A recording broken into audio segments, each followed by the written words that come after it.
About a week ago, Burkina Faso's government announced that it wanted to amend the constitution to give President Blaise Compaore a third office term. Parliament was due to vote on the bill, but opposition rejected the plans to amend the constitution. Clashes were reported on Tuesday and Wednesday last week. More protests erupted again this week Monday. And on Tuesday, their campaign gained momentum in the capital Ouagadougou and bobo-dioulasso. President Blaise Compaore shouldn't change the constitution. We don't want him, and we will stop him. We will stop the assembly. We will sleep there tonight.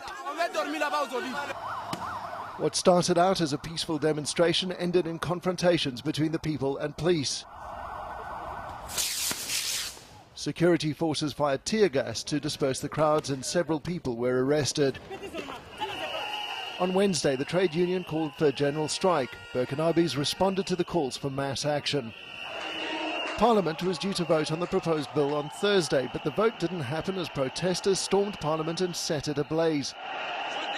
Burkinabés demanded President Compaore resign from power.